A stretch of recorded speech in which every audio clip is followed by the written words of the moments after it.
And we're live. Thank you for coming back for another episode. Let's see if I get the podcast name right this time. I mean, it's only been 2 years, Doc. But hey, all you crazy sci-fi and fantasy fans. It's time for your daily dose of shenanigans over here at the Blasters and Blades podcast. Just three nerdy veterans geeking out over our science fiction passions and fantastical fantasies. A place where magic is king, the sky is the limit, and space is the place. The podcast that puts the fun in dysfunction. So without further ado, we're going to let our guest, Miss Rebecca R.H. Snow, introduce herself to our listeners and viewers. Good evening, everybody, and good evening, everybody out there in Podcast Landia. Look at your little shiny faces. Look at you. Hi, I see you out there. I love you. Thank you for showing up. All right. And so, Doc, I just realized something as we were listening to her very southern and very friendly, more friendly than us. We've been the Blasters and Blades now almost as long as we were the sci-fi shenanigans, and I still get it wrong. I know, but you are brain damaged. This is true. Who knows getting blown up after your house. All right. So the second part of the introduction, dear listener, is how we first met them. So I had mentioned to a friend of the show, Declan Finn, that we had a string of cancellations because, summer vacations and fellow authors that are parents, they had to do the whole daycare, parenting, feed the kid thing. Funny how that works. They like to eat, Doc. Imagine that.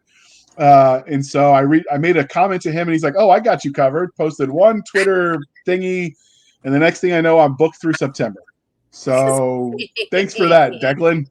And I know you hadn't heard of her before because your comment in the prep for this, Doc. So instead, you get to do the very important job. You get to ask her the religion question. Yay! I have an excuse in that I am rusty. So there's that. So well, DragonCon keeps you busy. It does. And sleepless. Okay.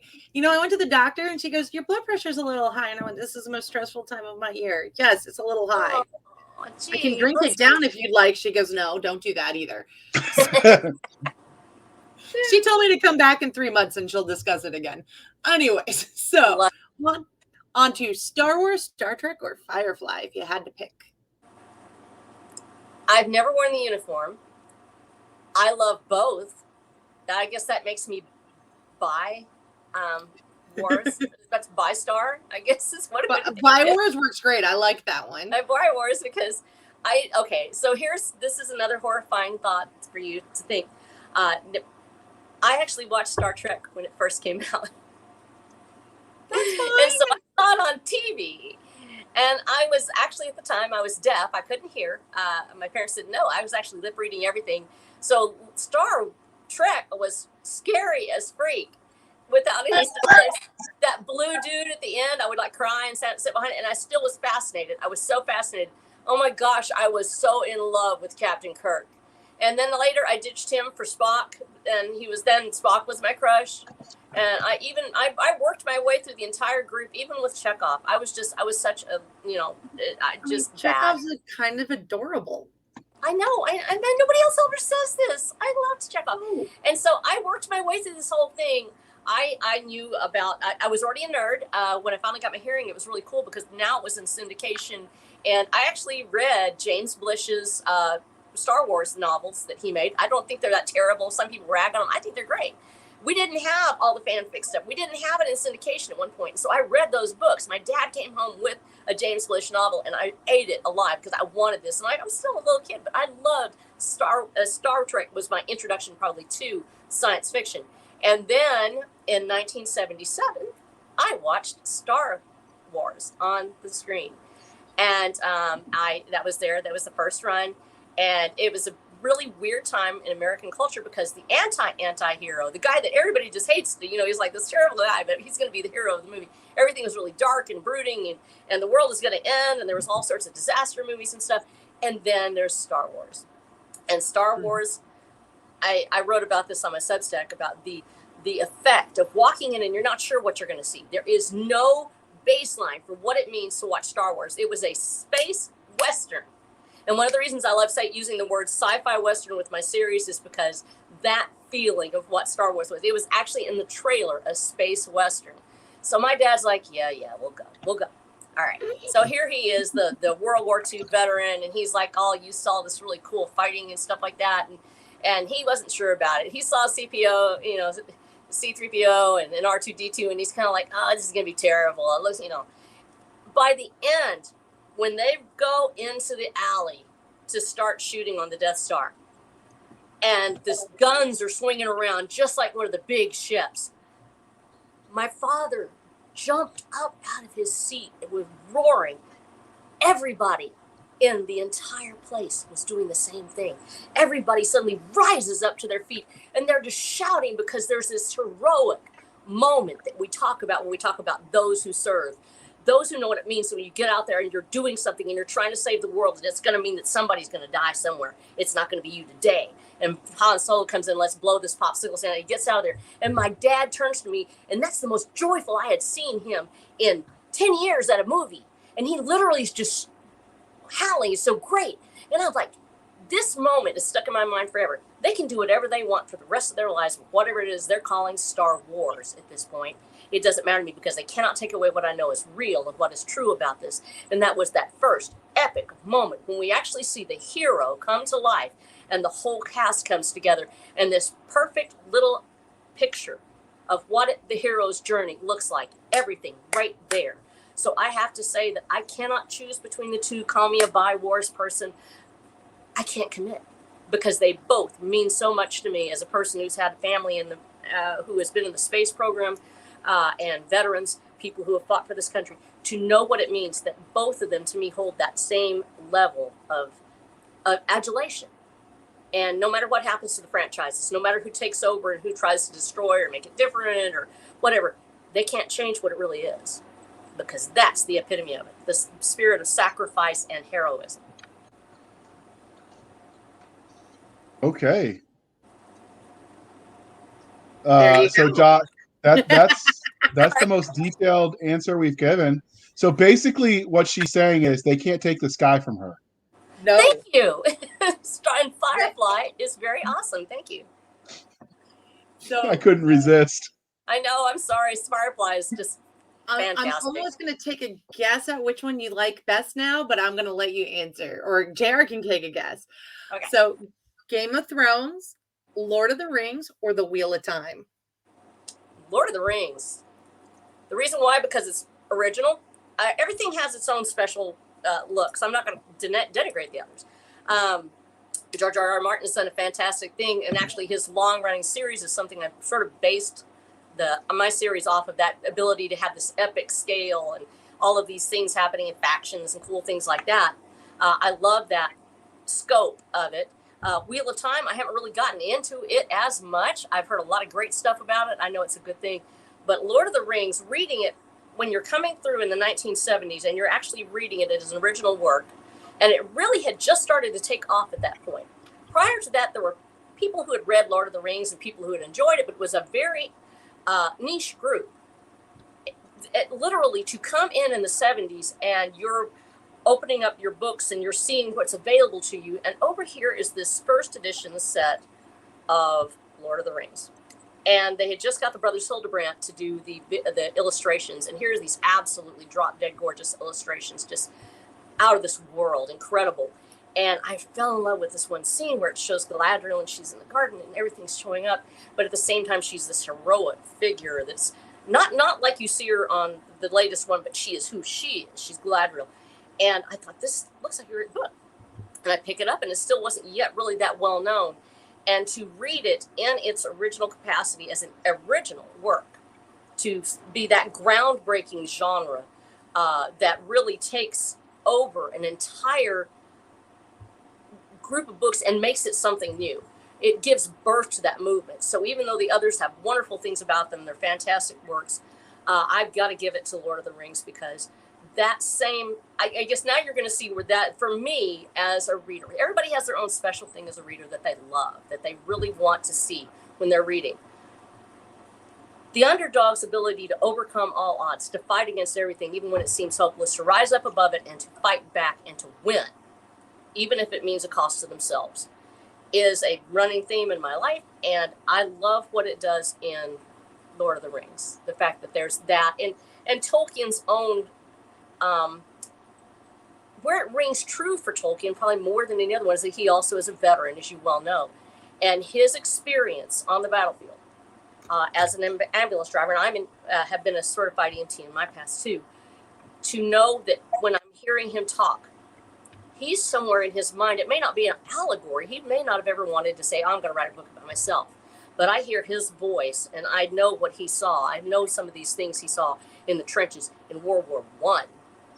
To know that, and to know these are real experiences, I think really brings these books to life in a way that you really can't do it unless you've had real world experience with real death-dealing situations.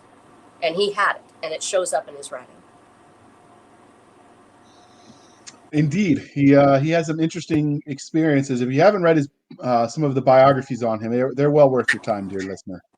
But all right, Doc, you ready for the next one? I know you're a little rusty, so maybe I got to poke you a little bit. You poke me and see what happens. JR's missed me. Sarcasm is our love language. So, which one would you say that was your first love? I mean, you love both of these so much. It very much comes across. Okay. Sci-fi or all three of those? Sci-fi or fantasy? Which one's your first love? Both. There is no reason for that. Okay, here's the thing. So I love it. We have this mindset in American literature now, where it has to fit the genre. Lord of the Rings is, of course, fantasy, but that's because he started the genre. He literally creates this genre, and he does it out of whole cloth nearly. I know there are other writers who do have something to do with it. Jules Verne notoriously crosses the line from science fiction into fantasy, and he's earlier, like almost a century earlier. But you have this breaking the mold. And so when we say, well, you have to choose between science fiction or fantasy, no, they can be both. The whole point is, what is the difference between science fiction and fantasy? Is pretty much science fiction has a plausibility factor somewhere in here, and it uses things that may be present in our real world here to move forward. Basically, technology is magic. And then you have fantasy, where magic is magic. But when we look at both of them, if you've ever watched the Ralph Bakshi's Wizards, have you ever seen that? Mm-hmm. No. You want to. It is like the trivia. Oh, wait, the movie? Yes, I have seen that. It's really good. Yes. Okay, so I saw that also for the first time when it actually hit the midnight cinema, and it was being shown, and I went and snuck out and saw it. And when he pulls out the gun at the end and says, calls him and shoots him, because there's no reason that they can't exist in the same plane. So science fiction and fantasy, to me, exist in the same plane, the same creativity that gives birth to. And here's where I say, if we look at Star Wars and Star Trek would probably be the science fiction end of it, if you wanted to say on the scale. And then you have Star Wars, which is more of a little bit of the fantasy part, the giant empire and all the things that happen. And so we certainly can say that both of those, they're on that spectrum. But this is all one work. You're talking about worlds that are created with a particular set of rules. And we sometimes get too married to those rules. So I have a really hard time saying, oh, I only want science fiction or I only want fantasy. I love both. I actually like hard science fiction even, and will read it if I can understand it. It depends on who's doing it. And because my parents were scientists, and I am not, because I thought, okay, when I thought math, I thought 1 + 1 was 11. You put them together and it makes an 11. It's cool. I was like, they would look at me and cry because I just couldn't get it. So I wasn't as smart as my people, but I grew up in a household where people loved science. So it was practically like doing work. They would come home and they would actually watch Star Trek, and they would talk about whether or not something was plausible. They ended up becoming huge fans of The Next Generation. They watched Deep Space Nine. They kept on watching till Daddy passed away. I mean, literally, it's one of those things that you look at it and you go, this is like talking about work. So this fantasy part of it, when they went to Babylon 5 or something like that, where you started delving the fantasy side of it, now it was different. It was about, well, maybe this isn't plausible, but I love what's happening. I love what's taking place.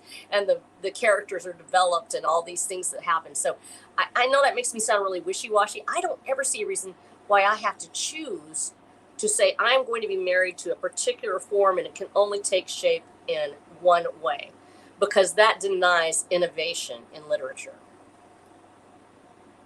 Okay, that's a very detailed answer, and I don't necessarily disagree with it, but I like to put things in little boxes because it just makes me feel better. No, that's fine. That's fine. They do go in a box, and I like to unpack everything together. And I think that's, I just don't want to be I don't want to be constrained. I want to be myself. That's what everybody says right before they run off with your best friend. The answer is no. But anyhow, I just want to be free. Yeah, you can go be free somewhere else, witch. It's like, so yeah, I think that if I had to choose, if I was like, geez, I got to pick one, I would probably pick science fiction. I would say that. I will say, if you had to toss it up and you're like, man, I got to do this, and if it says fantasy or science fiction, I will turn into the science fiction aisle.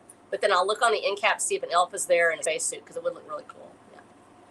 So Doc is more of the call everything speculative fiction, and anything more than that she thinks is contrived, and she blames Amazon for it. Thank you. It's fairly accurate. No, thank you, Doc. You're my friend now. You can be my friend. Because yes, it is literally contrived. I'm literally looking at my book, and they're asking me to choose what it is. And I talked. It's a romance along with everything else. And I was talking to my marketer, and she actually does some of my editing because I'm trying to self-publish, so it's sort of like every man for himself here. And she was like, "Well, you can't do it as a romance because it has to go by a formula." And I'm like, "Why?" And nobody ever. When did this happen that you can't say this is a romance because it doesn't go by formula? And we've almost gotten to the same place with science fiction and fantasy, and I don't like that. Right about this, that literally you have to fit in a box or you cannot be published, which is why I ended up publishing my own. Well, I think that's a lot of what indie really some of the most amazing books are like that. Yeah. Some of the more niche stuff that isn't quite enough to justify the expense and overhead of TradPub, but when you publish for yourself, your overhead is relatively low. I mean, you're already paying your mortgage or wherever you live, so you're just using the space a little differently. Yeah, that's right. All right, Doc. Next question is yours. Uh-oh. Oh, that sounds we kind of talked about what you love about the speculative fiction genre, but how did your love of it transition into you writing in it? We haven't talked about that. Because I had a story and I wanted to see how it played out. I've always had a really super huge problem called staring off into space when I was in school, resulting in me getting an F in math at least once. And I was just always looking out the window. They said I had ADD. Back then, they would have already had me like drugged out and I don't know, all sorts of things. But then they didn't do that. They actually would just go like, you got to watch and you got to look at us or we're not going to let you go outside. I once missed recess for an entire year because I would never finish my work on time. What was I doing? I was dreaming up stories. And I would have these elaborate fantasies that would go on for you. I would actually make notes and I would draw little pictures that would go with it. And so I would have like a series of little pictures and I would remember, and I could start the whole daydream at the beginning and then I would work my way through. And this is when I'm like 8 or 9 years old. And I also would illustrate it at the same time I was doing it. Well, so you get a little bit older, and I actually had done a little bit of illustration work at the time, and also had, but I grew up, I became a teacher and a preschool teacher because I didn't have to do math that way. And so I actually would illustrate the books that I would make for my kids because I was teaching pre-kindergarten, and I had a particular thing that I said, if you can learn a letter, you can learn a sound. Letters are pictures of sounds. Sounds make words. Words can help you read. And so when people realize that a letter is a picture of a sound and you're just learning how to say what the picture says, and they can read. Well, I would actually illustrate these books, making the letter as a picture of a sound, and I did all that stuff. And so I would write books for my classroom. But I went on through my life, and of course now we're going through decades, and I started a private detective agency with my husband. Don't know if we can say that on the air. So I started that and worked at that, and then we moved to a small community, and well, everybody in it, I don't know if y'all are like urban or you're rural, but in small places, everybody wears a bunch of hats. And I ended up one time having to save my house from burning to the ground because there wasn't a local fire department. So we ended up starting a fire department. And it's volunteer. It's volunteer. It's, here I am. I got a kid in Iraq. She's in Iraq at the time. And he's also a preacher. So I'm a preacher's wife. Oh my goodness. I know. So he's the preacher at the local teeny tiny church. Nobody even gets paid. We just show up, like everybody says Jesus, amen. They got all kinds of cool stuff. I sing, I play the piano. I've got a whole other channel over there where I just do church. That's all I do. And I do the music and everything. And so I have all these hats I'm wearing. And so I went through all that. I'm very busy. I had my EMT certification. My whole family is firefighters and preachers and everything else. And we just try to be there for the community, which means that a lot of times I don't get my stuff done. So I don't have a really cool house, but on the other hand, I've got lots of beautiful people in my life. And so I was doing that, was really busy. And, you know, sometimes God has a funny way of fixing your life. And so I was pretty happy with the fact that I was a really active person, very much an outdoors type person. I came down with a condition called FMD, and FMD is fibromuscular dysplasia. And what happens is your body actually creates a fiber that wraps around some of the arteries, creating blockages wherever it would like, you know, just like randomly for no reason. And so now I have 2 kidneys that are blocked, and I have another couple of blockages in my body that created where I actually have these uncontrollable blood pressure spikes. And they go way, way up. It'll be like 200 over 160 or something ridiculous. And then it'll be all the way down to like 50 over 31. This made it really hard to firefight because you really don't want to pass out in the middle of the field. This was tough for me because I'm used to being a very busy person and I like doing a lot of different jobs. Suddenly, I was put in a position to where I had to watch what I was doing so I wouldn't have a stroke. And I wasn't ready for that. I just was like, what do I do? I was super bored. There's only so many times you can play, you know, games. And I was like bullet sponge for the 5th time on Fallout. And I'm like, you know what? I don't know what I'm going to do. And I had this story in my head, like I did when I was a kid, when I was trapped in school and couldn't get out. And, you know, that horrible feeling where you're a kid and you're like, I'm going to die here. I'm going to die here in this chair.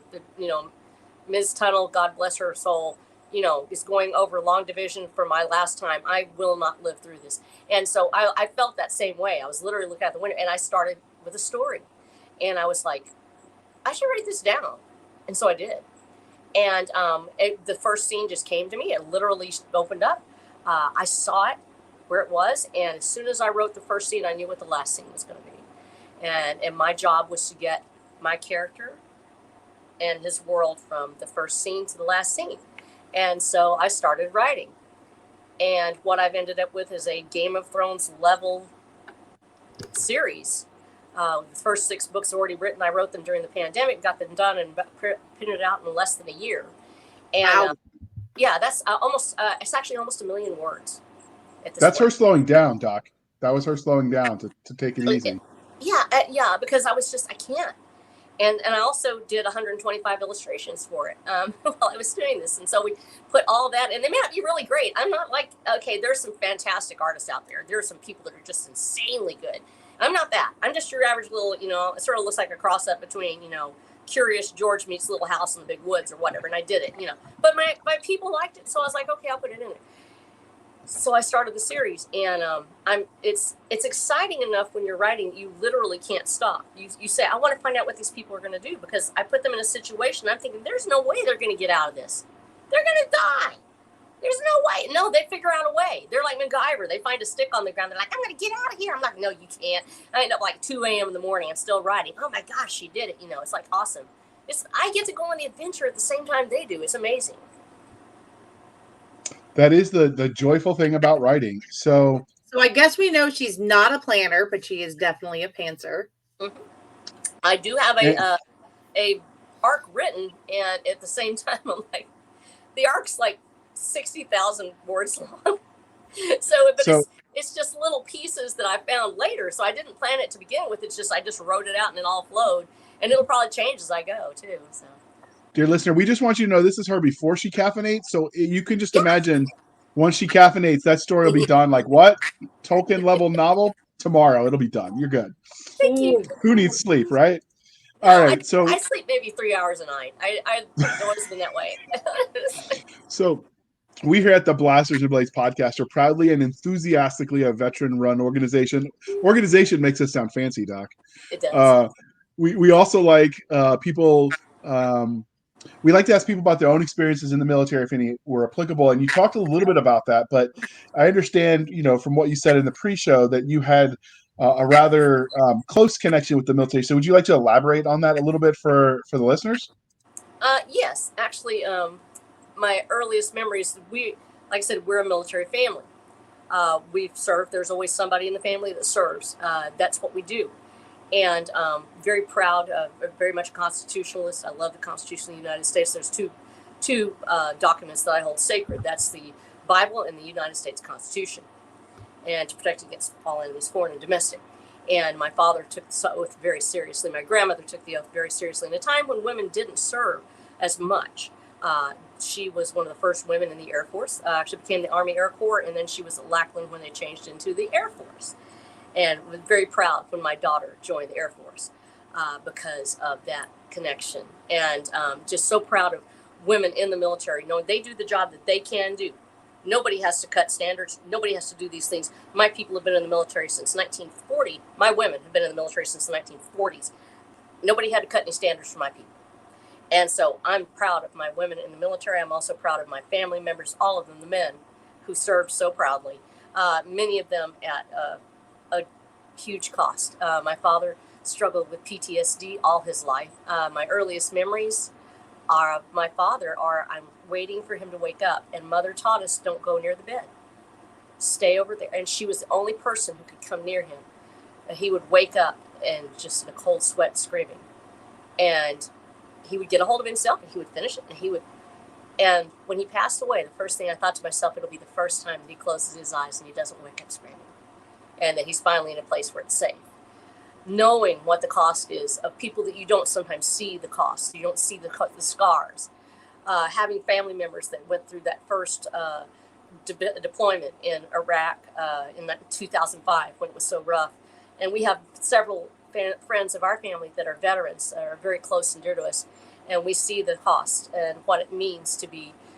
People think that it's a trope to say freedom isn't free, but it's not. There's a cost. Every veteran who has ever served, whether it was in a combat zone or not, has a cost that they have paid.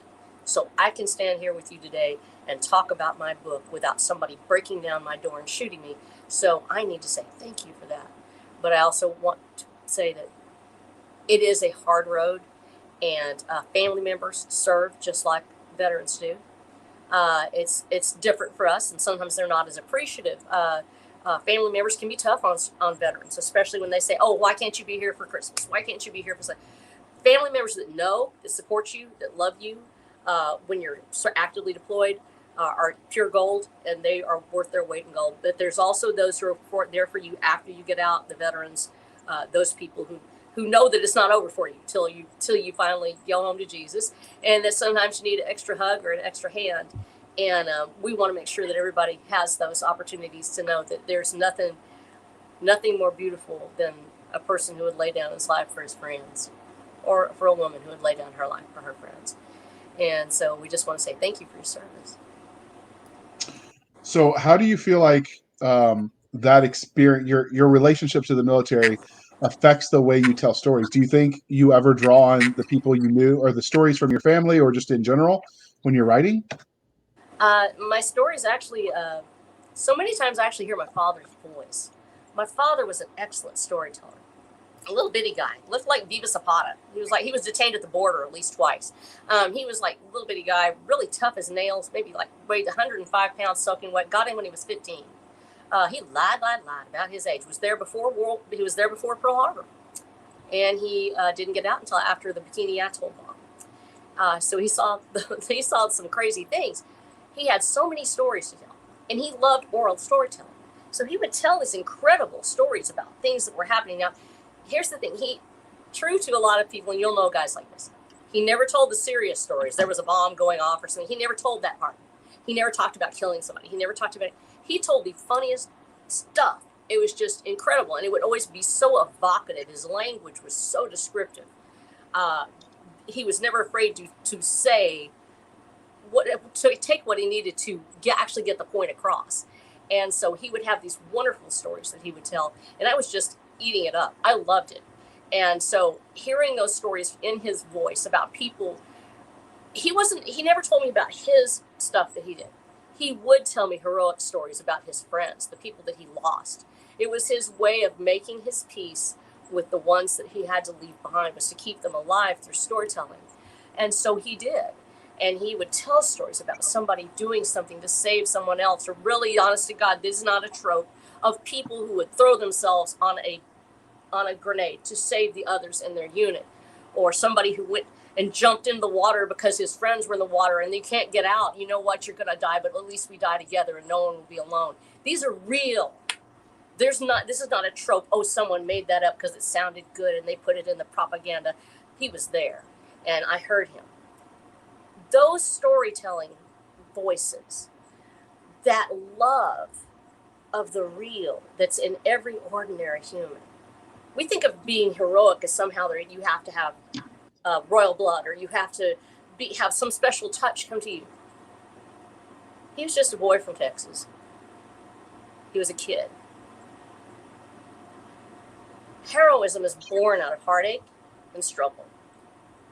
When those things come to you and you get a chance to be who you really are, there's a testing point, and either you will break or you will blossom.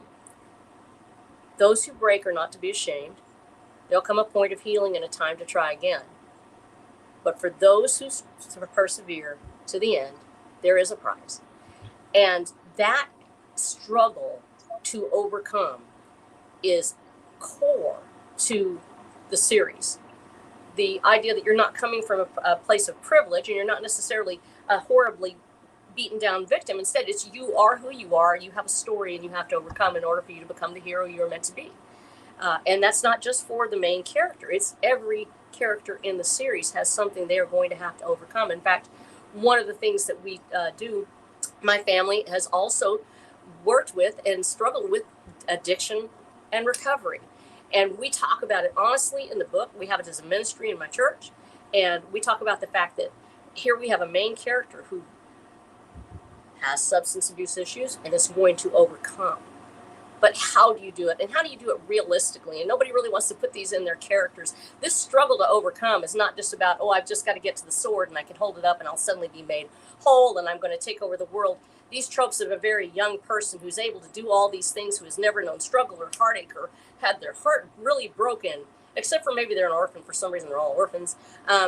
But we don't tell the stories of a mother who is on her last dollar and she's fixing to make it somehow. She's going to do it. We don't really tell those stories about a woman in her mid-20s who's on her, after her divorce, rising up to become the princess. Yay! But you have to. You have to tell. These are the ordinary people, and the people that actually have these stories. They're everywhere. You look around you and you see the greatest stories never told. The reason why is because we don't think we're heroes. Until you look at your own mother or your own father and you go, when you hauled me out of the fire that time, when you actually paid my bail, whatever it was, that one time they showed up when you're crying, I don't want to come home, I'm drunk. And then they come and they show up and you're like, I love you, Daddy, whatever. When that happens, that's heroism. When we recognize that we can write the stories, it's recognizing that spark of the divine that actually changes the world. Okay, that is a lot to take in. I am not surprised you were a teacher in your past life. So, all right, Doc, are you ready for your fandom questions? I know these are your favorite, but you're a little bit rusty, so I'm going to poke you with the spoon again. Oh my God, I am going to drop you in acid. I thought you're doing great, Doc. You just keep going, and you're doing great. I am so proud of both of you. You're doing so well, and everyone gets Skittles after class. Yay. She's like the nicest. Can she? So, but yeah, transitioning into fandom. Have you had any cool fan art yet, or anybody cosplay one of your characters? This is what's really cool. Is that actually I started off. I was like, how am I going to market this thing, and what do I do? I started watching YouTube videos with other people, and I ended up getting it. I also love comics, and I wasn't allowed to read them. That was the one thing my parents didn't like. They didn't want me reading comics, so I, of course, snuck away to read them, and I'm being a nerd anyway. I'm such a nerd girl, just to the extreme, and so I naturally had to read, loved Superman, loved the X-Men, the whole animated DC series that from, Batman all the way through, Man of Steel up through Justice League Unlimited. I loved all that stuff. I ran home so I could watch it with my daughter. You got to watch Batman. She's like, I don't want to. I want Jim. Shut up. You're watching Batman. And so we would watch it, and Frank Miller and all that stuff. So I ended up looking at some of their stuff, and then they were doing these comic things. Well, they had a thing called Drawn and Quartered. Drawn and Quartered actually was being done by Mike Miller over there on his thing, and Drawn and Quartered also has one that's called the Fan Edition. So I ended up, Mike Barron was on, and Mike Barron's another comic that has a great Graham Nolan, a few of those, and they were on, and I actually came on and actually did a set with them and actually drew a little bit. Well, I got invited to go over to Drawn and Quartered Fan Edition. And so I've been a regular on there for the last year. Every week we get in there, we draw something in 2 hours, and we just put it all together. Well, they said, hey, let's do your book. And I'm like, yay. And no, yay. Because, you're scared. Because, what if somebody goes, this is boring and it sucks, and I'm like, I don't want to have that happen because I'm really scared, So I thought, okay, we'll do it. The people that showed up, oh my gosh, everybody showed up for this thing. Literally. Okay, so I had Andrew Fleming from Solarian Sun, Araceth Hawkins from Zombiful World of Oz. I had Alan Alonso from Atrox City, Erodimus Flash from Middle Earth Storytime, and that's a Lord of the Rings one. Amy and Melissa Lester, they do Unseen Kingdom Games, and they showed up. JD the Comic Otaku, Jen Snowden from Night Howl, pinup artist Armoron, Gabriel Guskey, Sheldon Cooper, and One Doom Rabbit.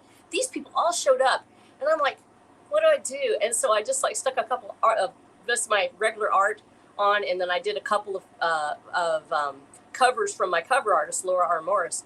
And what they did was extraordinary because these are actual real comic artists. They don't get paid anything. They're just showed up for the dance. I'm like, you think you'd be okay? And suddenly everybody showed up and we want to do your book.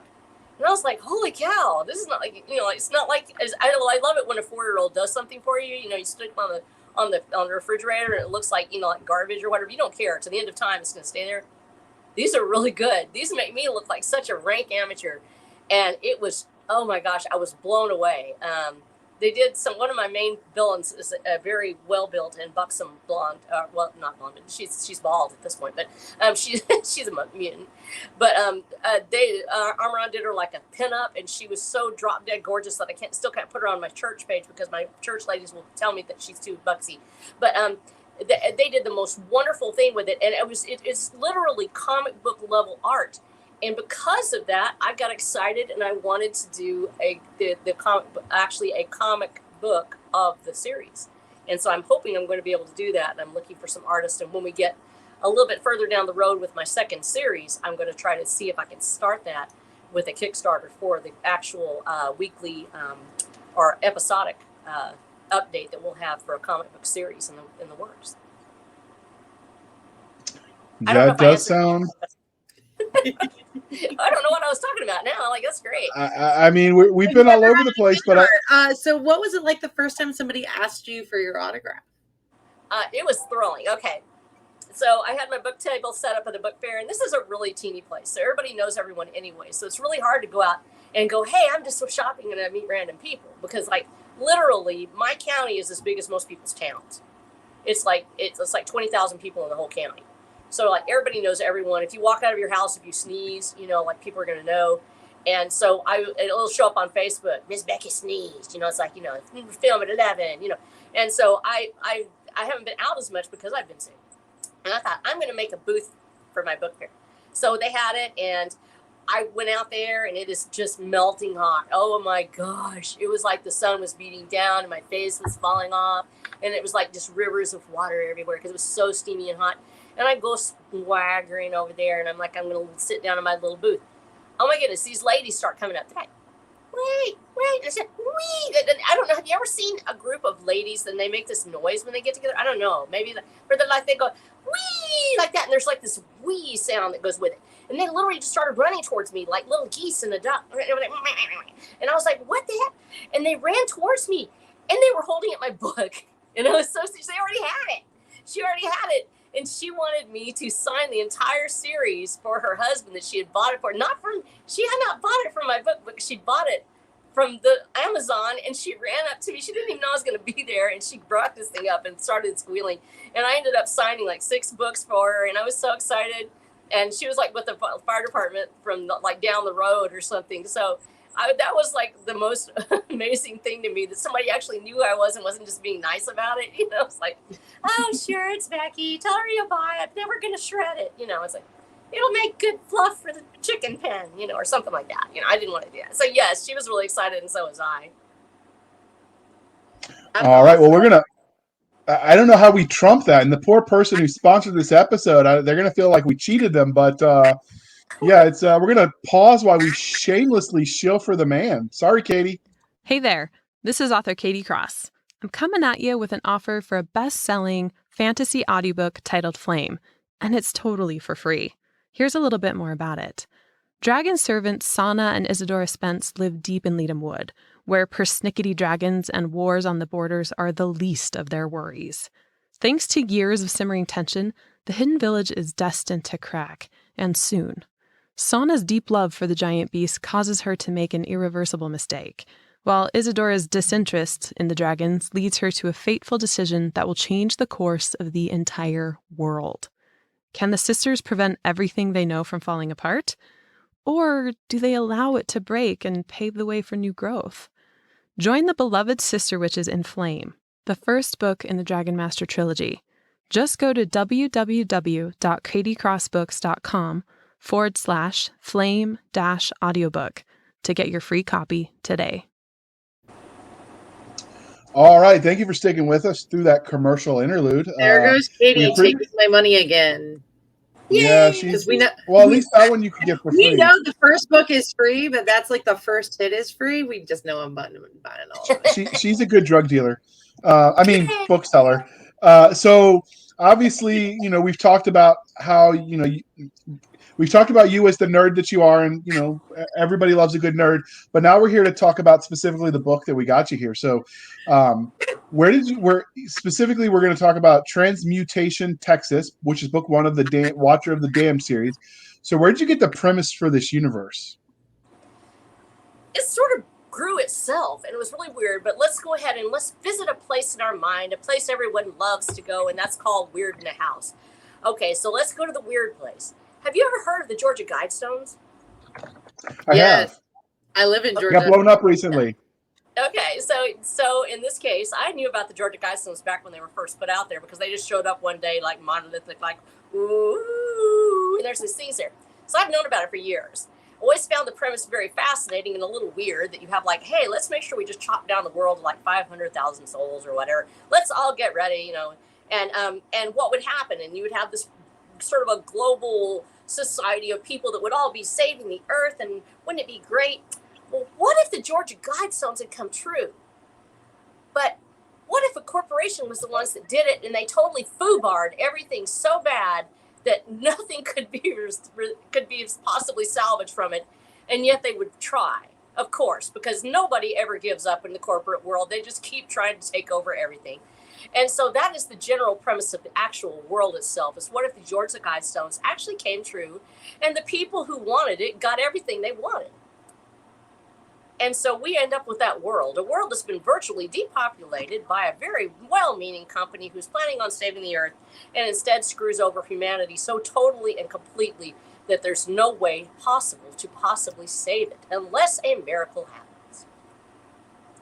All right, that is a compelling premise. So before we dig into the book itself, we're going to take a second and we're going to look at this glorious art. So can you tell us the story behind this image? Yes, actually.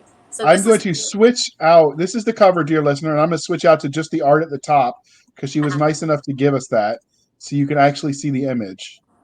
There you go.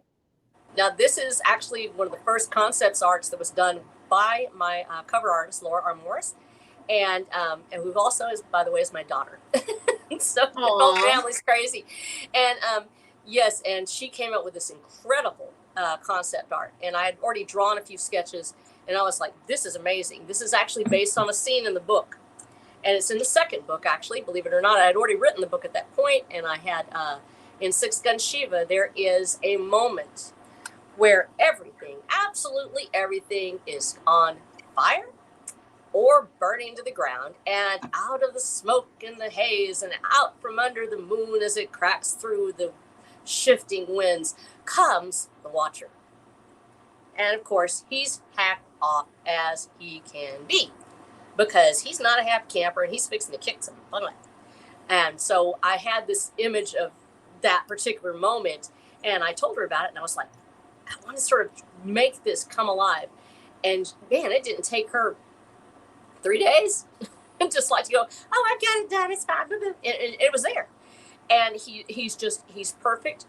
He's been a great, compelling image of what this character is all about.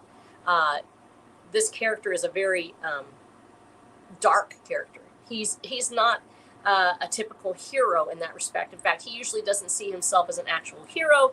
He sees himself as in charge of his own things, and his job is to kill men who need killing.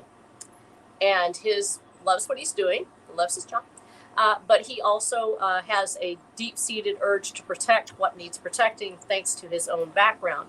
And so that compunction to destroy what is dangerous in the world and to protect what he thinks is worth saving is what drives him forward throughout the story, and his conflict that he has in trying to protect what needs to be protecting while killing off what needs to be killed. And that sort of was captured in this image of just the embers and the chaos of war, and him coming through this.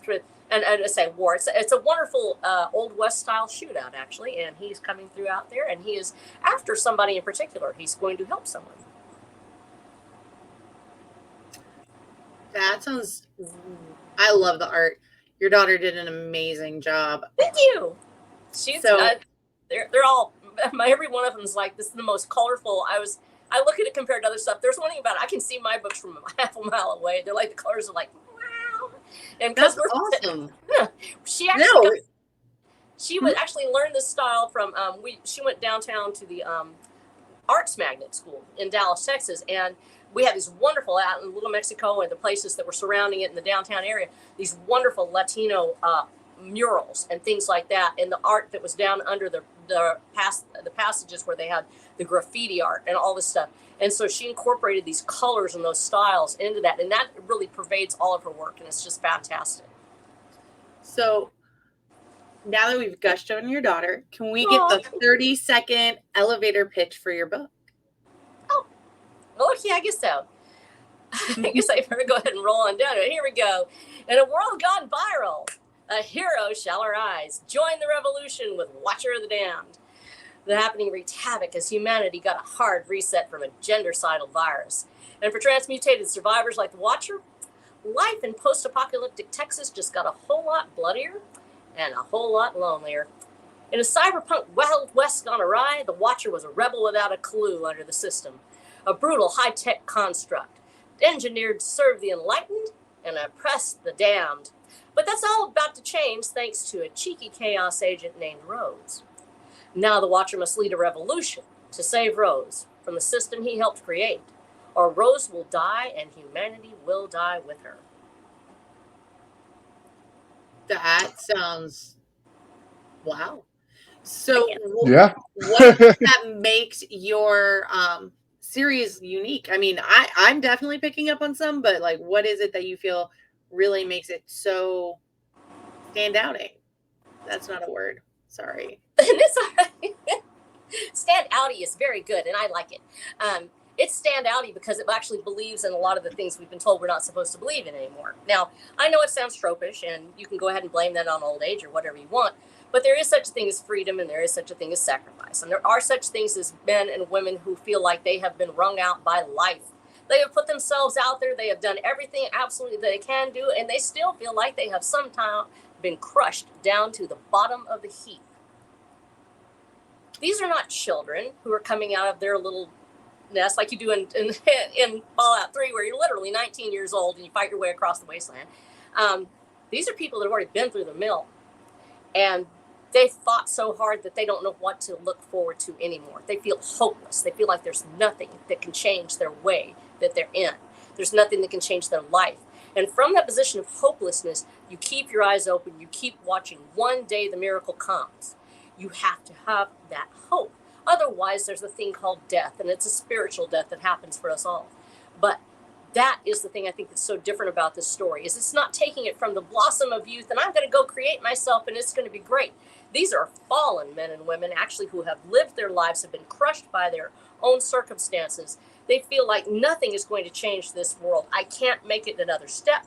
And yet the Watcher still believes in the words of William B. Travis from the Alamo. I shall never surrender nor retreat, and therefore I call you now in the name of liberty. There's something about never surrendering, even when you feel like you have to.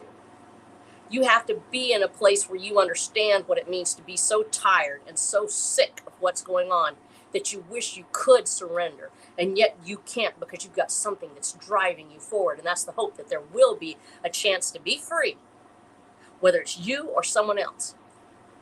And he struggles with this because he's a prisoner, but he won't be for long. And that's where the story starts. It's not in youth and everything's wonderful, or gee, this world has got a really clear-cut villain and we're just going to fight against it. It's the biggest fight in your life is not against an external villain. It is against the internal despair that comes when you feel like nothing can change your situation. Giving up to that is the ultimate defeat. And I wanted him to be able to fight it. So which tropes do you think you pull in and use in here? Oh, what was that? Which tropes do you really feel you pull in? It sounds like you're pulling in kind of from a lot of different directions. Yeah, I think that the trope that we have of the dark hero is probably one of the most easily recognizable tropes here. I tried to make him different enough that he's not just a one-dimensional character. He has feelings. He has emotions. He's also a functioning sociopath, high-functioning sociopath. Like a lot of people who work very well in the military and corporate world. I know. No, you talk to anybody. People who actually say, I'm going to make my own rules. I'm going to do what I need to do. I make the rules and other people follow them. Maybe you've heard somebody say that at some point. Those are the people who actually say, I'm going to do things this way. They know enough to work with the system to get ahead. But they also know when to break the rules, and they are just sociopathic enough that they actually will go in there thinking they're going to make it. They will do something so incredibly risky that it makes no freaking sense, and they're fixing to lose everything they own, and they still will go for it because they are just sociopathic enough to think that they actually can do it.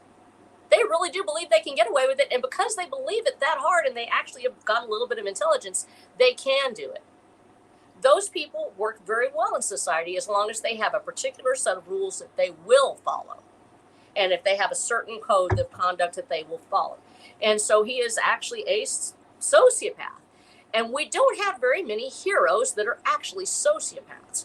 We have people that will be they go into a berserk rage and suddenly they, get overwhelmed by their powers, but then they go back to being a normal, sweet guy and, oh no, I would never do this thing.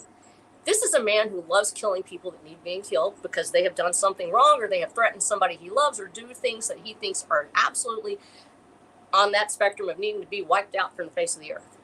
And he is willing to do it. He's willing to go out there and do what he thinks he needs to be done in order so that other people may sleep safe at night. And he has some feelings about it, but he knows how to mitigate those by heavy doses of dopamine. Hugging and squeezing and kissing. That'll make us all feel better. Yay. And then we move right on because that's what type A personalities do. And that's also a lot like a firefighter. So I think that dark hero that actually does have certain sociopathic tendencies and yet is at a core has the ability to function as a good person. That's a unique situation because we almost exclusively think of sociopathic tendencies, especially in this world where we're very conformist. Everybody needs to get along with society. Everybody needs to do all the things society says we should do, or else you're just a bad person. Or maybe a person who doesn't fit in society actually creates new systems and new ways of doing things. That's how revolutions happen, is because sociopaths don't like what society is doing. And so we have here a sociopath, clearly. He's not a super bad one, but he's still a sociopath, and he's going to do things his way. And if it means overturning the government and his land, he'll do it. Okay. That is a unique take on a hero. I don't think we've ever heard that one before, but I'm intrigued. So what can you tell us about the story itself and your main character? Obviously, you've hinted at it a little bit, but what do you think makes them unique besides the fact that they're a sociopath? Oh, what do you think makes him unique besides the fact that he's a sociopath? He's old. For lack of a better word, he's old. When the happening happened, two things happened. They call it the happening. First, looking up in the sky, there was a bright light, brighter than anything they had ever seen. 3 days later, people start dying. During this moment, the world goes dark. All tech goes dark. Nothing works. And they are a very interconnected society. They're all cyber enhanced, basically. as much as we are now, for that matter. There a little bit of nanotech and everything, and the fact everybody's always constantly connected to it, actually a worldwide Wi-Fi, and that world dies. They lose their technology companions. They lose the ability to even look at a map. They don't even know how to read a map without it, and they begin to die. All over the world, people die. Without their tech, they'll die because they either ran into the wrong place or they got sick and died. And there will be a very, very few left who are actually genetically immune to this virus. And women are especially destroyed by it, and they are killed off in even greater numbers, and there are very few women left in the world. Everybody else is mutated. This is a testosterone bomb, basically. They decided to depopulate the earth, but they got it wrong. They screwed it up, and wouldn't you know, they created a bunch of really roided out, mean son of a guns who've got nothing better to do now because there's no women around to go, hey, would you clean up your mess? So that's basically man cave world all over the world. And these guys are just roided out. They lose all their hair. They break out all over their skin. It's like they have terrible inflammations and they look terrible. But on the other hand, they're still there. And what doesn't kill you makes you stronger. And in this case, like a lot of people, and they'll tell you this when you're taking testosterone therapy, it'll actually make you live longer. Well, in this case, these guys just won't die now. They're just literally aging a very slow pace. They're constantly being sort of renewed by this infusion of testosterone that they're getting through their environment. And they are, now it's been 50 years. So they're living in this undying world. There's no children in this world. I don't know if you've ever been to a place where there literally were no kids and you start to get weirded out by it. Like, where's the kids? It's like everybody here is over 60, you know. You're like, there's no one alive who's not, you know, white-haired or something like that. Every time I visited my grandparents, in other words. At least they have cookies for you. But not my grandparents. Oh, okay. They got a pack of cigarettes. Let's go. My grandmother made Emily Gilmore look like a nice lady. Aw, that's sweet. No, this guy is, these people have no children in the world. There's no youth. There's no returning. This is a decaying, dying world. The people that are there for the duration, but if you lose somebody, if they get killed off, there's not some young up-and-comer coming up behind them. That person's dead, and you're not replacing him. Humanity is not replacing itself. And so you have this group of people hanging on, and this ability to look back 50 years and see it, that sounds really weird. I wanted to make it realistic. This is, 54 years after the happening. During this period, mankind's been desperately trying to rebuild, actually to try to make any semblance of civilization. And they're having to do it from the ground up because you don't have the tech or the ability. Most people don't even have books because they relied so heavily on their devices, which were the rings that they had. So they had to put it all back together again. And so this different look, they're physically, they're mutants, so they're big and strong and buff and they're built, and they're virile. That's not the thing. They're just not fertile. They can't recreate. They can't procreate. There's nobody to procreate with. So basically you have a bunch of sort of like eternally young dudes running around, but in their minds they're old. Because when you get to a certain point, and this maybe is based partly on we talked about my age, and people go, well, at first there are some people that actually get upset because they thought that I was a different age. And then I, tell them I'm 60 years old, and I start talking about my life and what I've seen and some of the things that I've done. And then they realize, I really am this age. I call it the Galadriel effect. You see a person and you don't realize Galadriel is like 1,000 years old. You don't think of her as being that kind of person. And I wanted that for my characters, that ability that, yes, there's things that you look at and the watcher's, strong enough, he can, wrestle a bear and do all kinds of stuff.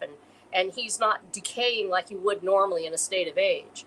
But he still has that mindset where he's been through all of these things and he feels that despair and not being able to change his world and do things different. So he's an older character in his mind, physically. And one of the things we'd explore in this is sometimes you'll feel like you're a lot younger. You look at your hands and you go, dude, where'd I get this body? It's like we all transmutate. We all change. I don't know if you've ever looked in the mirror, especially after you've been through something really traumatic. You looked in the mirror, you go, I don't recognize myself. Yes. I don't know who I am. And it usually will happen after something really traumatic. We all go through that. I wanted my characters to have already been through that point in their lives where they look in the mirror and they go, I don't know myself anymore. I don't know who you are talking to me right now. I don't know you in the mirror. And I don't know if I want to know you. and you have to make peace with that person in the mirror. That's the transmutation that occurs for us all. And so the Watcher and everybody in his world has been through that point where they've been through horrible, traumatic events that have occurred, that have changed the way they look at things. And it seems like the innocence and all of that beauty has gone out of the world, even though the surroundings are beautiful. The earth is healing and everything's lovely. And, and then there's also, monsters, but that's a little different. You win some, you lose some. And we have chupacabras. I love my chupacabras. And some other wonderful animals that I made. But they are looking at it. There's a weariness there because they've been through that part of life. How do you take yourself to a place where the weariness suddenly drops away and you go, wait, there's hope in my world. And suddenly you come back to life. Just like putting water on a plant and suddenly it springs up. And so for them, age is a little different. It's kind of like in The Gathering, where you have these ancient beings, but they're still young. They still look young and they feel young. But at the same time, they're very old in their mind. And I sort of wanted that feeling for them. Okay, so you've talked about your main character, but you haven't told us about the bad guy. So who is the bad guy that they have to face in this book? Well, no spoilers, obviously. Okay, the first thing is the biggest one they actually have to face, and the first off one is is ignorance. They don't know who it is that has created this situation. They don't know why it is that these things have happened. There isn't people forget there's not a leaflet that falls out of the sky right after the enemy attacks. I don't know if you've ever been in a situation where somebody shelled your camp, but they usually don't leave a note going, hey, get in a fix and get shelled, and I'm the person who did it, and blah, blah, blah. Instead, something just falls out of the sky and you run. That actually happened when my daughter was overseas. And you just go, see you later. And so nobody tells you what it is that's actually taking place. Well, if there's no one left to tell you what happened, you have to make up your mind. You have to figure it out. The whole story is that going forward through your own personal ignorance towards what is the actual villain. Is there really a group of people or some sort of overwhelming global government, or is there something that a corporation that would like to take over the world and maybe they tried and failed? We have to discover this with the characters. But there are people out there that want something different than what is best for the Watcher.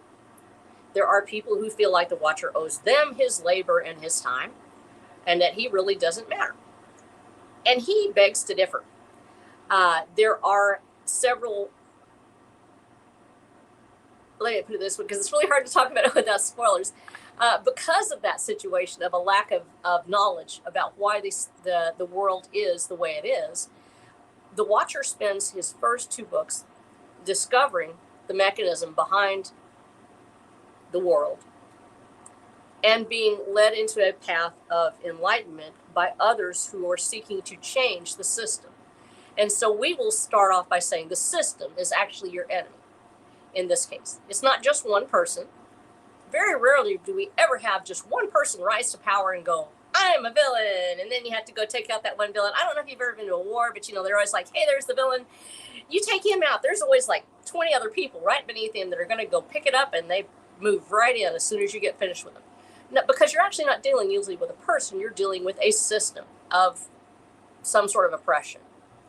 And so we have literally what's called the system. And the system has been designed to keep people like the Watcher from being the dangerous kind of person that they are. And so that is our first and foremost villain. But there are people within the system that are working to keep their fellow survivors under lock and key by whatever means necessary, whether it's through ignorance or actually on the end of a chain. Okay, that sounds compelling. But now we get to ask you the fun question. So as authors, we tend to put our characters through hell, and you created a special kind of hell for yours. So if your characters met you in a back alley after knowing what you did to them as the creator of this universe, how do you see that interaction playing out? Actually wrote a scene like this, so this is really good. I had a scene, and one of the main characters, and they know it's a tough world, and he talks to the other character, and he's like, why not me? Why am I not? And he actually asked, why am I not the main character? Why am I not the one that's going to get these things? Why am I not the one that gets the girl, that gets all this stuff? I've been by your side all this time. You never chose me. You never told me these things. It says, can't you wait to see what the author has planned for you? Can't you wait to see how your story will play out? The things that are written for you, you don't yet know. I imagine that they would confront me directly. I know that my female protagonist would be very much, actually probably more vocal than the Watcher. Rose is, the Watcher is sociopathic. He's just going to be, he already feels like somebody's going to try to screw him over. He already expected it. And his whole point in life would be to find out why that was chosen for him. And he would probably try to find out before he would nuke me into oblivion. He doesn't like nuking women, so I can get away with something. I guess that's that pass that we all get. But in this case, he's not the kind of guy that would hurt women, but he would definitely be upset with some of the things that are occurring and ask why this world had to end the way it did. And I would tell him, keep working your way through. I think you'll end up in a place where you want to be. But with Rose, she's had some great losses, and she is not a sociopath, so she is going to tell me exactly why it hurts her so bad. Loss, and it's something that we don't talk about very often. Usually in our stories, women have a tendency to be there very fertile. They'll have sex the first time, and oh, look at that, a baby, yay, isn't great, and then the baby always turns out perfect. There's never any heartache. There's never anything that goes with it. That's always the end of the story. They get married, you have the baby, everything's cool, and it all goes away. What happens when the story doesn't play out the way you wanted it to? What happens when the knight in shining armor really turns out to be a jerk in a trash bag or something like that? And what happens when the baby is dead? What happens when all these things go away from us? And so with Rose, she has some definite questions. She wants to know why I put her through this. And my answer would be the same. Wait and see what I have in store for you. Just wait. Your story is going to be wonderful if you can just hold on another day and keep fighting.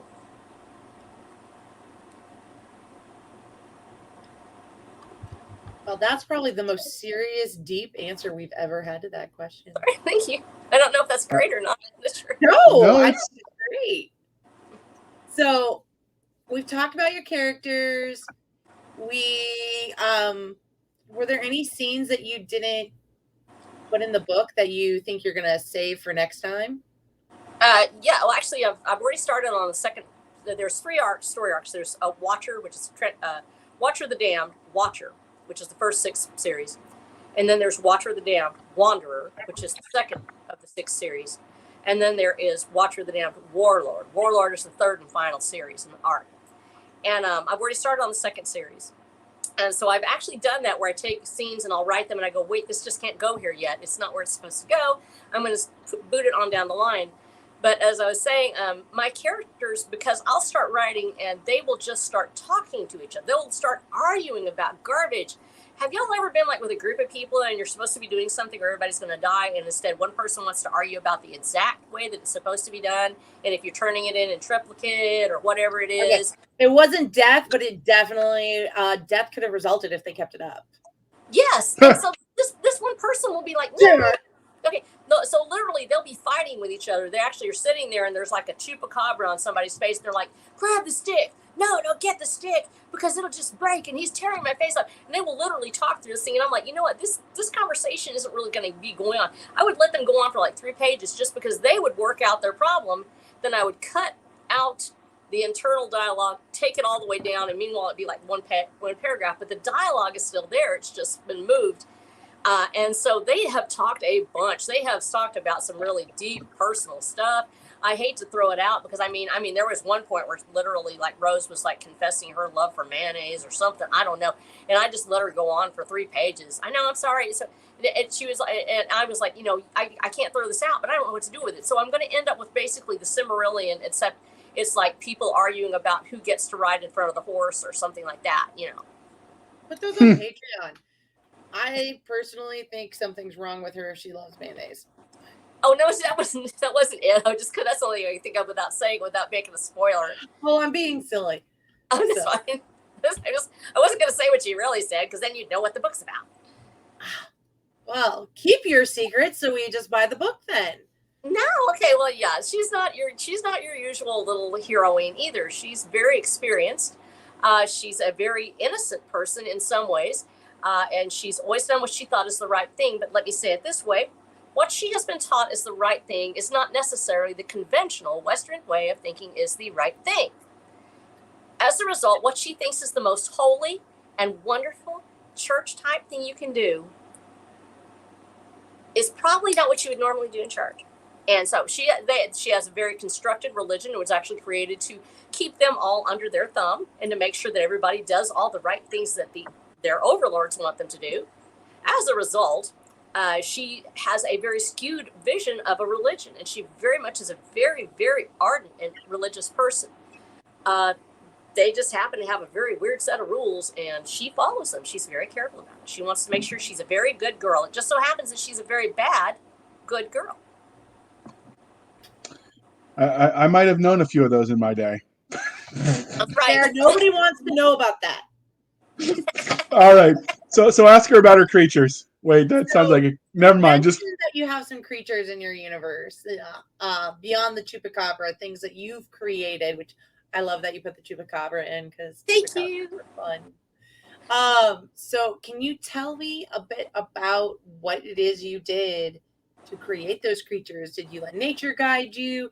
Were they purpose built of I need something that goes oops, oops, clunk, clunk, and bites you? Like what? How did it come out? Because you have a very vivid brain.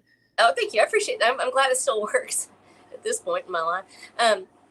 So one of the things I love Texas. You might have already figured that out. And we don't have very many things that, hey, let's do science fiction in Texas. People always want to be in New York, or they want to be in LA or something, maybe Chicago. Nobody ever goes to Deep East Texas and does anything. So I'm like, you know what? We're going to have it in Texas. I know Texas. I've been here for 7 generations. My people know it like the back of our hands. We can tell you what happened at the Alamo every moment because I had people that fought and died at the Alamo. And so this is all about, I decided that that world's already built. And in fact, the places in the book are real world places. I opened up Google Maps and I actually mapped in from point A to point B how long it would take on horseback to ride from here to here. And the same thing happens with the creatures. I looked at Texas folklore, and I have love of folklore. I have a love of different world lores from all over the world. And I looked at the great cultures that have been in Texas, including Aztlan, Mexico, you have the European. And so I came up with basically a stable of cryptids. And among them, I didn't do it because it's like spoilers. Okay, but I will say this because there are illustrations and illustrations I sent you.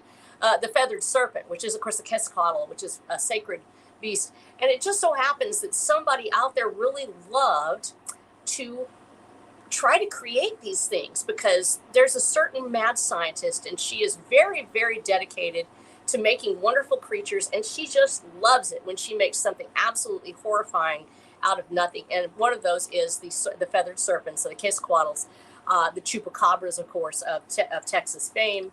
And then we also have a few others that are based on almost anything horrible in Texas. I don't know if you've ever been here, but there's a thing called fire ants, or I should say, we got them. We got them in South Carolina and Georgia, but really? I'm so sorry. Not nearly as sorry as my brother was. He had really bad reactions. Oh my gosh, no, they're horrible. I don't know if you've ever so things that are like fire ants. Imagine, if you will, that we do actually have in the series. We have cryptids that have been created from mosquitoes, otherwise known as skeeterzoids. We have a fire ant chimera, which will show up, called revelators. And we've also got a giant Texas horny toad, which will show up because horny toads are awesome and they bleed out of their eyes and they squirt blood. It's the coolest thing you've never seen. Yeah. So I decided to take all the most terrible things about Texas. Like, I don't know if you've all ever gone out walking in the woods. Y'all ever gone out walking in the woods? Oh, and there's a thing called ticks. Have you ever seen seed ticks? Yes, I have. Okay. There is actually an attack in this book of a mass of seed ticks. It is so horrifying that my people read it and they were like, I can't read this. I can't read, because nobody who has ever actually run into seed ticks will ever question why they're horrible. So I actually ended up writing that in as a scene. They weren't monsters necessarily. They were just little bloodsuckers. But I thought, you know what would be really cool is a blood-sucking monster that combines the best of ticks and leeches. And I said to myself, who wouldn't want that?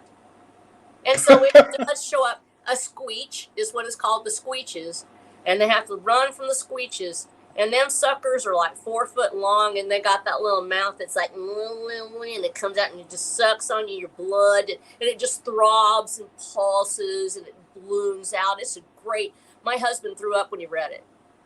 He was like, literally, this is so disgusting. I felt like that was just the best thing I'd ever done. I got nauseated writing it. It was just horrible. And it was like, so I try to think of the worst things I've ever encountered. And because I've also been an EMT, I've seen some really crazy injuries and dead bodies and whatnot. So we have a lot of body horror. We have a lot of dead bodies in this world, as you might imagine. There's billions of people dead all over the world. And so their bodies are still there. 50 years later, you're still going to find fields of bone. You're still going to find certain things that are desiccated if you're in the right environment or inside houses. And so we have all these dead bodies. We've got Texas cryptids because somebody got crazy with their, genetic and manipulation program. Excuse me, which will be made known later. Hang on just a second. So what she really wants you to know is to buy her books because she needs a therapy fund with all these horrific ideas she's writing about in her universe. So, sorry, or for just a second. Yep. Sorry. No, I do get it because I was stationed at Fort Bliss, Texas, which is in El Paso. So I definitely know what you're talking about in the way of the environment, and because El Paso has its own unique special beauty, but she ain't winning any beauty pageants by most people's standards. Oh, no, and there's a thing called brown recluse spiders. You ever met them? Oh, I've been bitten by one once or twice. They're out at San Angelo Air Base. They're crazy. I'm sorry, I have to wait just a second to catch up here. No, totally. You're okay. You're okay. Are we going to be able to edit that out? I'm good. I can edit it. We'll talk offline so we don't have as much to edit. But yeah, so that's those do sound truly horrific, and it sounds like you're going to give everybody nightmares. Come in, but that's the best kind. Hush. But that's not the best kind. So sorry, I had to shush a kid. Things that scare him. That way, he doesn't have to tell his therapist that he's having nightmares again because of the army. Yeah, exactly. Nothing a good bottle of bourbon won't fix. But anyway, we've talked about all the horrific things you like to write about. Obviously, we've gone in depth about your universe. But since this interview is winding down, is there anything we didn't ask you about Transmutation Texas, which is book 1 of the Watchers of the Damned series, that we didn't ask that you want to tell us? Oh, it helped. I accidentally muted her when she was coughing. I am so sorry. No, you're fine. The war between the sexes, actually. Men and women really are different. I know that's probably going to get us banned. Goodbye, YouTube. They do act differently. And we have different expectations. Not everybody's the same, and we all have, different ways of being male or female. But there is a rom-com element to Watcher of the Damned. That's why when I describe it, it's a post-apocalyptic sci-fi Western romance. And Deadpool's a date movie. Huh? Deadpool's a romance movie. Yeah, absolutely. And so you have this great story of two people that are meeting each other. It doesn't follow the formula at all. They don't immediately fall in love with each other. And in fact, there's a lot of banter that goes on. There's a lot of back and forth. And there are two completely different kinds of people. Rose is a different kind of heroine. She's not. Usually in science fiction, for some reason, the women that we meet are almost always like 7 feet tall, and they're as big around as my pinky. I don't know why. They all, they're all strong, tough women, and yet they're super hot, sexy. They don't need any help, but they'll let you help them for fun. They don't have any foibles or flaws or anything like that. Rose definitely has foibles. She is short. She's shorter than me. Now, this is one place where I will fully admit to Mary Sue and the freak out of this. Hang on a minute, I gotta have to hop again. All right. Sorry about that, dear listeners. Sometimes allergy season will get everybody, so I'm just muting it while Texas works its magic on her. But now when she wrote this book, it was authentic. So because Texas, we really appreciate you. Because Texas really is trying to kill her, and we appreciate you bearing with us. Yeah. All right. So I remembered to unmute you this time. Sorry about that. And you were telling us about the. Yes, I Mary Sue the heck out of Rose, and so she is she's short like me. I'm a shorty. I'm actually only 4'11". I have to usually climb up to knock somebody in the knees, and never let it stop. And so I was really just thought, you know what, I could try to write this tall, willowy, super the typical female character. I'm like, I can't do that. I was also really super tired of the female character is always so beautiful. Everybody just loves the way she looks. I wanted Rose to be beautiful, but I didn't want it to be just like everybody falls in love with her all the time. Everybody thinks she's just the most wonderful thing. No, she's Rose. She's not average maybe, but she's certainly herself. And she is her own unique human being. And so in creating her personality for the watcher and saying there's this rom-com, how do you do it? It's usually about opposites. Almost always. Now, a buddy movie will have opposites almost always because you want to explore the two different sides of it. And so the Watcher of the Damned as a romance series and as moving outside of the norms of what is usually the genre entails, and to still have a actual romance where it is, we have so many people that now that don't really want to write a actual romance. They make it so overly sensitive to everybody's viewpoints that they can no longer capture the essence of what it means to have a male-female romance.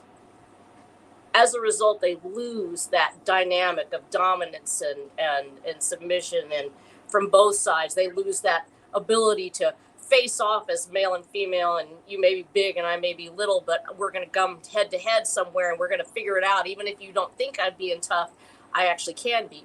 And the other guy's like, I may look big and tough, but you could still break my heart and I'm not going to let you.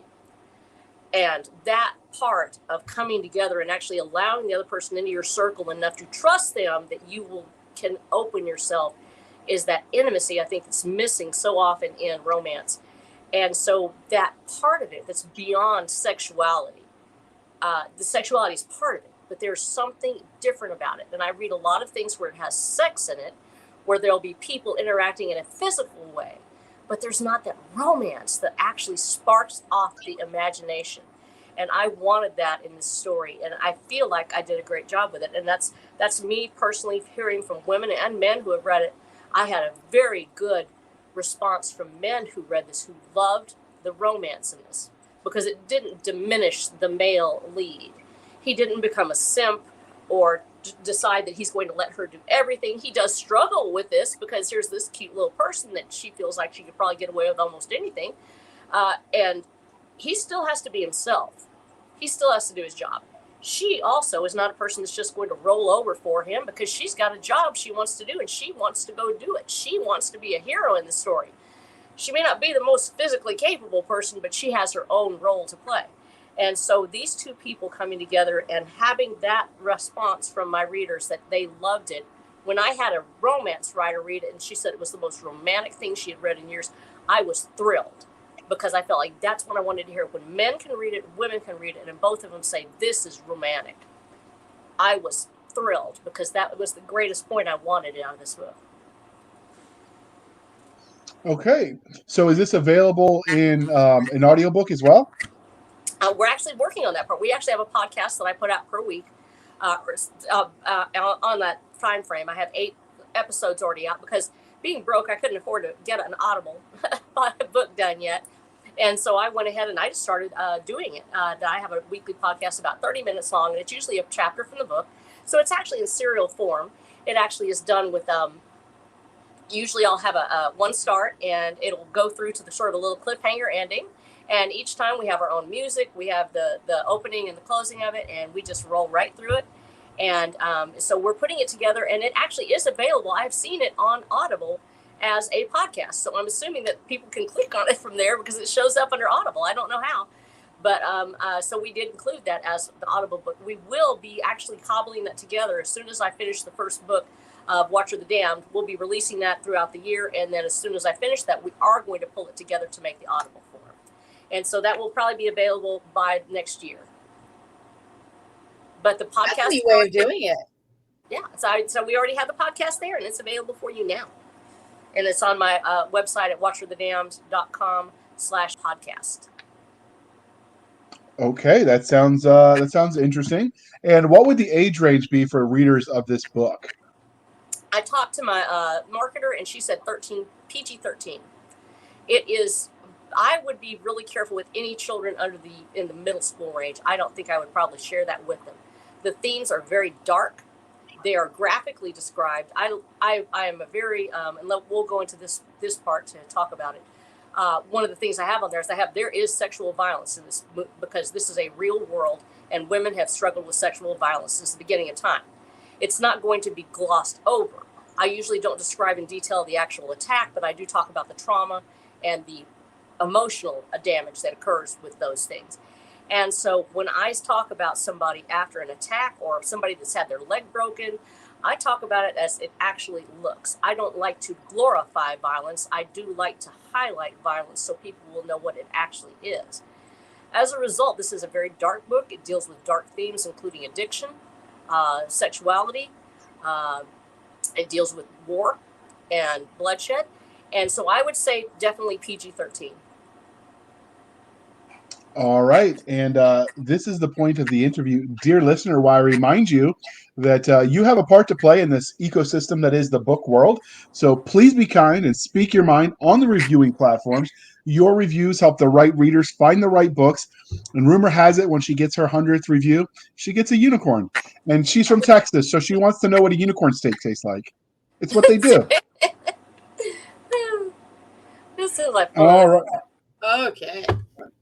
So, all right. So this is the part where we wrap it all up. But before we let you go, Miss Snow, we have to ask you where they can find you on the internet. And as usual, it will be in the show notes. Yay! So if you want to find me on the internet, of course, I'm on Amazon, Kobo, Apple Books. I'm on all of them. But let's go to flow.page/RHSnow. You'll see my main links there. You can also find me at watcherofthe-damned.com. That's WATCHERDAMNED. Watcherofthe-damned.com. And so you can find me there with all my links, and of course on my Flow page. And you can also and if you didn't have a go ahead. If you didn't have a pen handy, like we said, scroll down wherever you're reading this. Show notes have all of that information for you to stalk her as you do, enthusiastically follow. And you can find us on Twitter at twitter.com/SF_fantasy_show, Sierra Foxtrot _fantasy_show. You can email us at blastersandbladespodcast@gmail.com. Again, blastersandbladespodcast@gmail.com. All the cool kids like to talk to Doc over there, so do your part, people. She might even send you snarky replies or pictures of pineapples and pizza and that other criminal heresy. Wait, they you're one of them? The program. People obviously like it. They're wrong. You're not even getting a pass if you're Hawaiian. You're all just wrong. Anyway, you can find us on Facebook. You can find us on Facebook where all the shenanigans happen. Facebook.com/groups/Blasters and Blades Podcast. Again, /groups/Blasters and Blades Podcast. You can find us on our website at anchor.fm/Blasters Tech and Tech Blades. Again, anchor.fm/Blasters-and-Blades.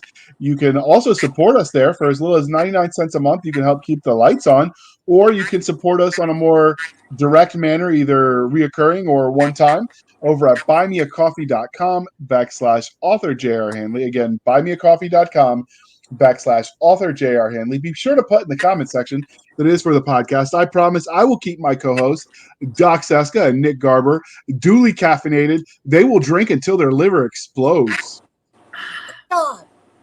That would be fun. I mean, what a way to go, Doc, but bring us home before your liver explodes on air. So thank you for spending some of your precious time with us. For the absent Nick Garber and J.R. Handley. Nick better be working on my comic book already.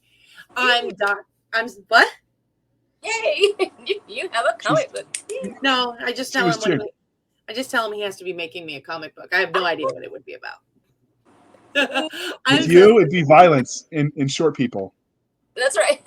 I'm going to go make you type words and go back to pizza rehab. So I was Cisca. This was a Blasters and Blades podcast. We'll be back next time. Same place, same craziness, same bad JR's pizza loving toppings. And we'll be celebrating nerd culture, pineapple on pizza, cheesy jokes, and all things that go boom. That heresy will not stand. And if you don't like it, send Doc hate mail. All right, I'm going to beat her to the punch.